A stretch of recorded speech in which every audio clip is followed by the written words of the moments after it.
algún lugar del frente oriental, decenas de miles de soldados alemanes y sus aliados europeos han quedado atrapados dentro de un inmenso cerco soviético. Cada carretera está bajo fuego, los vehículos permanecen inmóviles, las municiones comienzan a escasear y el viento hace el resto.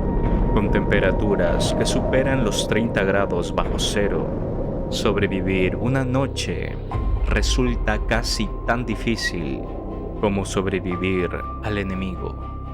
Entre aquel caos, avanza un oficial cubierto de barro, nieve y sangre.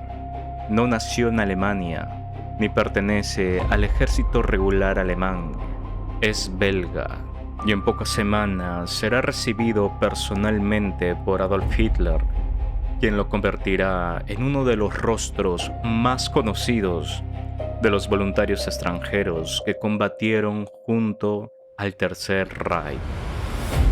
¿Cómo llegó un periodista católico hasta el corazón del Reich alemán? ¿Cómo terminó dirigiendo hombres en uno de los frentes más brutales de toda la Segunda Guerra Mundial? Y sobre todo, ¿cómo consiguió sobrevivir cuando el Reich comenzó a derrumbarse? Esta es la historia de León Degrelle y la División Valona. La Segunda Guerra Mundial suele recordarse como el enfrentamiento entre Alemania, la Unión Soviética, Estados Unidos y el Imperio Británico. Sin embargo, esa imagen deja fuera una parte importante de la historia. Cuando Alemania lanzó la invasión de la Unión Soviética, la guerra dejó de ser únicamente un conflicto entre naciones. Miles de voluntarios de toda Europa acudieron al llamado del Reich. Muchos lo hicieron convencidos de combatir la Rusia capturada por bolcheviques. Otros creían estar defendiendo el futuro del continente. Y no faltaron quienes pensaban que la victoria alemana era simplemente inevitable. Entre todos aquellos hombres hubo uno cuya historia terminaría destacando por encima del resto. Nunca había pasado por una academia militar, ni tenía experiencia dirigiendo ejércitos.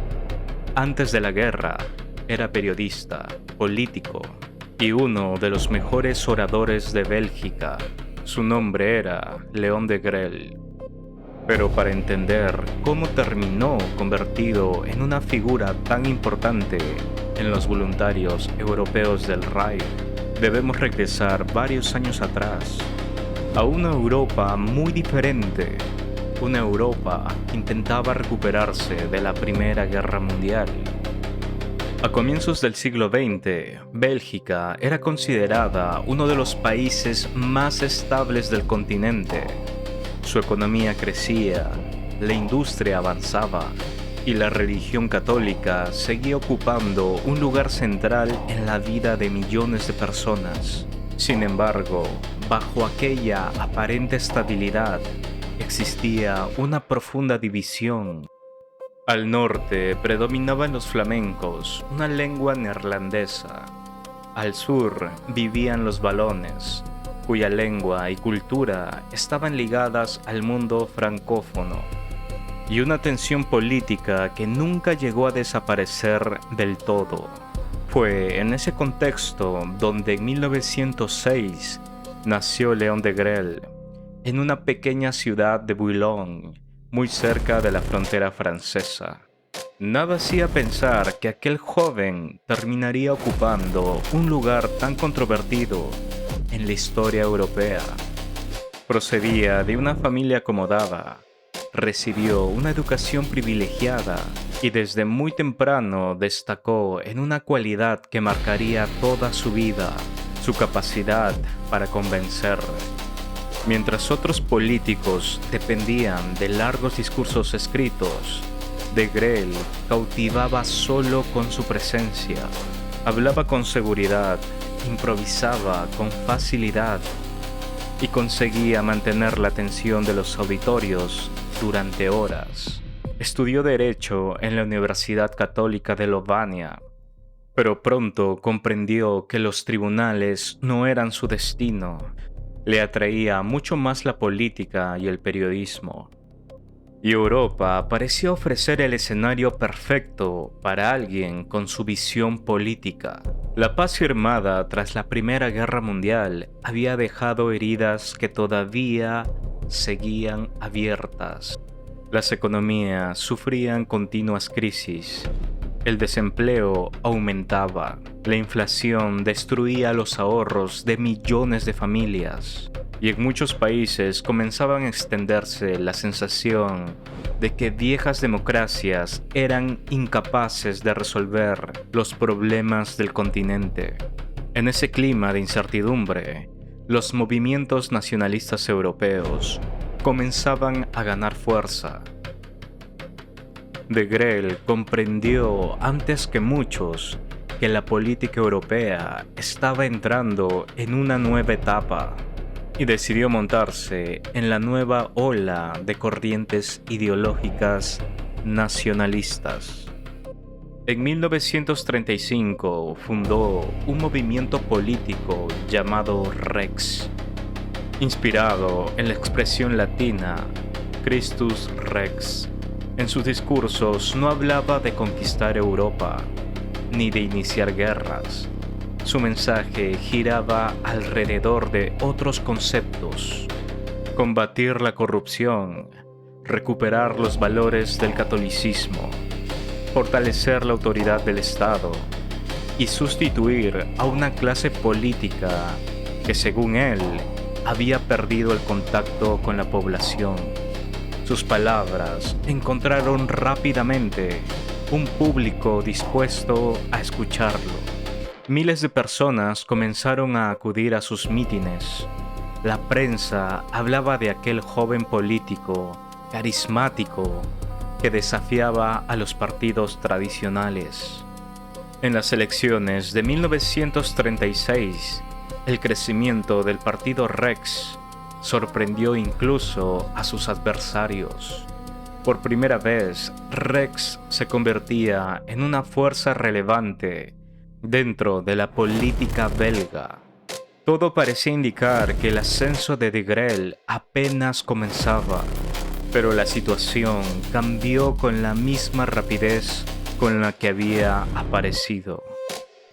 Con el paso del tiempo, sus simpatías hacia las políticas nacionalistas europeas se hicieron cada vez más evidentes. Su admiración por la nueva política europea, como el fascismo italiano, y especialmente por el nacionalsocialismo de la Nueva Alemania, provocó una confusión creciente dentro de Bélgica. Algunos partidos tradicionales cerraron filas contra él, aunque la Iglesia Católica continuó con su apoyo de manera más conservadora. Al finalizar la década de 1930, su carrera política parecía haber llegado a un estancamiento. Nadie imaginaba que la guerra estaba a punto de ofrecerle una oportunidad. 10 de mayo de 1940, las sirenas comenzaron a sonar en toda Bélgica. Mientras la población buscaba refugio, cientos de blindados alemanes ya cruzaban la frontera. En apenas 18 días, el país dejaría de existir como Estado independiente. Y para Léon de Grelle, aquella incursión marcaría el comienzo de una historia que terminaría llevándolo hacia las puertas del cuartel general de Hitler. La ocupación alemana transformó Bélgica en cuestión de días. Para la mayoría de la población comenzaba un periodo marcado por la incertidumbre, pero Léon de Grelle observaba aquella realidad desde una perspectiva muy distinta. Mientras muchos veían una derrota nacional, él creía estar presenciando el nacimiento de una nueva Europa. Estaba convencido de que Alemania acabaría imponiéndose sobre el resto del continente y que Bélgica tendría que encontrar su lugar dentro de ese nuevo orden. El problema era que Berlín no confiaba plenamente en él. Para las autoridades alemanas, seguía siendo ante todo un político, y los políticos abundan. Lo que escaseaba eran hombres dispuestos a demostrar con hechos aquello que defendían con palabras. De Grelle comprendió el mensaje. Si quería ganarse el respeto alemán, tendría que abandonar los discursos y tendría que vestir un uniforme. El 22 de junio de 1941 ocurrió algo que cambió el rumbo de la guerra. Comenzó la Operación Barbarroja. Más de 3 millones de soldados cruzaron la frontera soviética. Aquel avance no solo movilizó al ejército alemán, también atrajo a decenas de miles de voluntarios de toda Europa, convencidos de que el destino del continente se decidiría en el frente oriental. Desde Berlín, la campaña fue presentada como una cruzada contra el bolchevismo que había capturado al gobierno ruso. Y tenían cómo probarlo, puesto que en esas épocas los altos mandos o los cargos públicos estaban en manos que Alemania denunciaba. Ese discurso se propagó rápidamente por toda Europa de corriente nacional. Miles de voluntarios respondieron al llamamiento, todos convencidos de que el futuro del continente se decidiría en las inmensas llanuras del este. Entre ellos también estaba León de Grelle. Los alemanes estaban dispuestos a concederle un rango elevado gracias a su importancia política. Era la opción más lógica. Había liderado un movimiento político. Sabía hablar, podía reclutar hombres, pero rechazó el privilegio. No quería empezar como oficial, quería hacerlo como un simple soldado. Su razonamiento era sencillo. Si iba a pedir a jóvenes belgas que arriesgaran la vida en la Rusia bolchevique, él sería el primero en hacerlo. Aquella decisión impresionó a los mandos alemanes. Poco después nació la Legión Valona, una unidad formada por voluntarios francófonos de Bélgica que combatiría junto al ejército alemán en el frente oriental. Cuando el tren abandonó Bélgica, muchos soldados siguieron creyendo que regresarían antes de Navidad. La propaganda prometía una campaña rápida, una Unión Soviética incapaz de resistir, una victoria inevitable, pero la realidad era completamente distinta. El frente oriental no se parecía a ningún otro campo de batalla. Las distancias eran inmensas, los bosques parecían interminables. El barro podía detener columnas enteras de vehículos, y cuando llegaba el invierno, la naturaleza se convertiría en un enemigo tan peligroso como el ejército rojo. Las temperaturas descendían bajo cero, los motores dejaban de funcionar, las armas se congelaban. Dormir sin refugio podía significar no despertar jamás. Muchos hombres descubrieron demasiado tarde que en Rusia no bastaba sobrevivir al combate, también había que sobrevivir al clima. Fue en ese escenario donde León de Grelle comenzó a forjar su reputación. Compartía las marchas, el frío, el hambre y los ataques junto a sus hombres. Aquella actitud llamó la atención de sus superiores. Los ascensos llegaron uno tras otro. El orador y católico belga comenzaba a convertirse en un comandante respetado. Al mismo tiempo, la propia unidad evolucionaba. En 1943, la Legión Valona fue incorporada oficialmente a las Waffen-SS y reorganizada como la Brigada de Asalto Voluntaria Walloning. Ya no era una pequeña fuerza auxiliar, ahora combatía integrada a una de las organizaciones militares más conocidas del Tercer Reich. Sin embargo, lo peor todavía estaba por llegar. A comienzos de 1944, el equilibrio de la guerra había cambiado.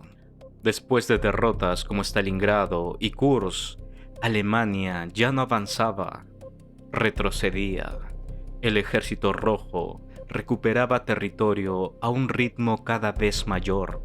En Ucrania, los soviéticos preparaban una gigantesca maniobra para rodear a decenas de miles de soldados alemanes y aliados. Cuando la ofensiva comenzó, el cerco se cerró con una rapidez devastadora. Las carreteras desaparecieron bajo el fuego de artillería. Los suministros dejaron de llegar. Cada intento de escapar terminaba bajo una lluvia de proyectiles. Dentro de aquella bolsa quedó atrapada la brigada valona. Las raciones disminuían, las municiones escaseaban, los heridos aumentaban cada hora. Muchos oficiales comenzaron a asumir que salir con vida era imposible, y en medio del caos ocurrió algo que cambiaría para siempre la vida de León de Grell. El comandante de la brigada murió durante los combates. De un momento a otro, toda la responsabilidad recayó sobre él. No había tiempo para planificar, no existían refuerzos, solo quedaban dos opciones: esperar la destrucción o abrirse paso a la fuerza entre las líneas soviéticas. De Grell eligió luchar, reunió a los sobrevivientes. Les explicó que permanecer inmóviles significaba una muerte segura. La única esperanza consistía en romper el cerco antes de que terminara por cerrarse. Al amanecer comenzó el ataque. La nieve explotaba bajo el impacto de la artillería. Las ametralladoras barrían el terreno. Cada metro conquistado costaba nuevas vidas. Los árboles estallaban bajo el fuego de artillería. Las trincheras cambiaban de mano una y otra vez. En medio del combate, León de Grell resultó herido por la metralla. Aún así, rechazó abandonar la primera línea. Continuó avanzando junto a sus hombres hasta que, después de horas de lucha, la resistencia soviética comenzó a ceder. La brecha finalmente estaba abierta. Los sobrevivientes atravesaron el cerco, dejando atrás a cientos de compañeros muertos, heridos o desaparecidos. La brigada valona había conseguido escapar, pero el precio fue devastador. Aquella unidad nunca volvería a recuperar la fuerza que había tenido antes en Cherkasy. La noticia llegó rápidamente al cuartel general alemán. En un momento donde el Reich necesitaba héroes para sostener la moral de un país que cada vez era más golpeado por la guerra. La actuación de Grell fue presentada como un ejemplo de valor y liderazgo. Poco tiempo después, fue recibido personalmente por Hitler, quien le impuso la Cruz de Caballero de la Cruz de Hierro, una de las máximas condecoraciones militares del Tercer Reich.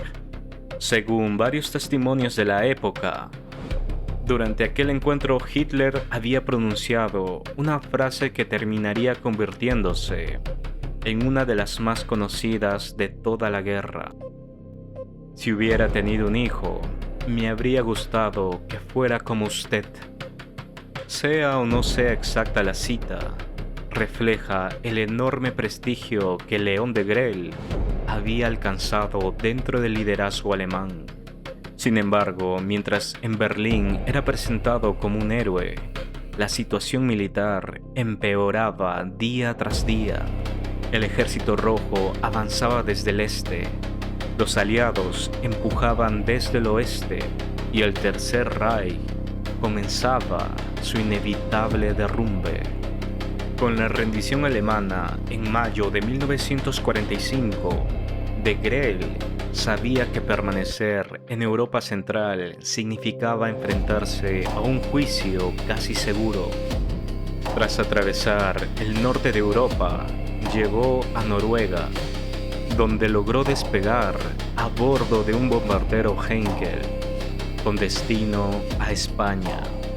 El vuelo estuvo a punto de terminar en tragedia. Con el combustible prácticamente agotado, la aeronave realizó un aterrizaje de emergencia en la playa de La Concha, en San Sebastián. El avión quedó completamente destruido. Contra todo pronóstico, de Grell sobrevivió. Mientras se recuperaba de sus heridas, Bélgica lo juzgó en ausencia y lo condenó a muerte. Las autoridades belgas solicitaron repetidamente su extradición. Sin embargo, el gobierno español, encabezado por Francisco Franco, nunca llegó a entregarlo.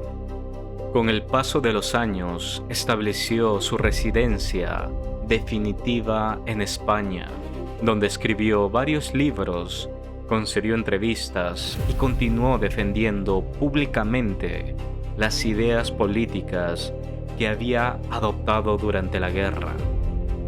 En una Europa inmersa en un profundo proceso de desnazificación, su figura se convirtió en una de las más controvertidas de la posguerra. Lejos de renegar de su pasado, sostuvo hasta el final que sus decisiones habrían sido fruto de sus convicciones personales. Durante las décadas siguientes, participó en conferencias y encuentros organizados por distintos grupos, entre ellos CEDAW, donde expuso su visión de la Segunda Guerra Mundial y del nacionalsocialismo ante público de habla hispana. Sus intervenciones despertaron una fuerte controversia y consolidaron su imagen como una de las figuras más discutidas vinculadas a los voluntarios extranjeros que combatieron junto al Tercer Reich. León de Grell falleció en Málaga. Habían pasado casi 50 años desde el final de la guerra. Nunca regresó a Bélgica. Nunca cumplió la condena impuesta por su país. Y su nombre continúa generando debate entre historiadores, porque resume muchas de las contradicciones, convicciones y consecuencias que dejó uno de los capítulos más oscuros de la historia europea y del mundo.